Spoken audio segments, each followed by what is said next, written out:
గంటలు తిప్పుతున్నారు పోతున్నారు. ఎస్సీ గారికి మేము సహకరిస్తున్నాం, ఆయన కూడా ఒక రైతు కుటుంబం అని చెప్పి మాకు సహకరిస్తున్నారు. మమ్మల్ని ముచ్చిగిస్తున్నారు తప్పగానే ఏవయ్యా ఎండి ఏవయ్యా అది కరెక్టేనా, ఈ రైతులను ఇబ్బంది పడుతున్నారు అని ఎవరో ప్రశ్నిస్తున్నారు ఏంటండి.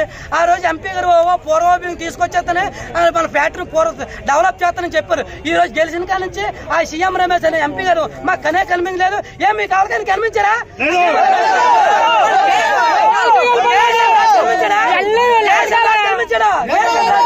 ఎందుకండి పుట్టుమని చెప్తే కేఎస్ఎన్ రాజు గారికి 2 కిలోమీటర్లు చోడవరం 2 కిలోమీటర్లు కేఎస్ఎన్ రాజు గారికి వచ్చి ఈ రైతులందరూ ఓట్లేసి 40,000 మెజార్టీతో గెలిపించారు. ఏమండి ఏం నిలబెట్టుకున్నారు? మీరు ఏం నిలబెట్టుకున్నారు? రైతుల గురించి ఆలోచించారా? పండి రైతుల మద్దతు ధర గురించి మేము అడిగామా? పండి మీరు అన్న 4,000 కానీ ఇప్పించమన్నావా? మీరు 4,000 ఇప్పించమలేదే.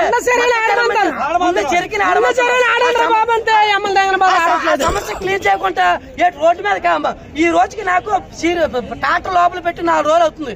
సీరియల్ రాత్రి 9 గంటలకు ఇచ్చారు. ఇప్పుడు వచ్చిన బండి అల్లాడు అవ్వలేదు. డ్రైవర్ కి రోజుకి 600 జీతం. ఏటి మిగులుతుంది మా రైతుకి?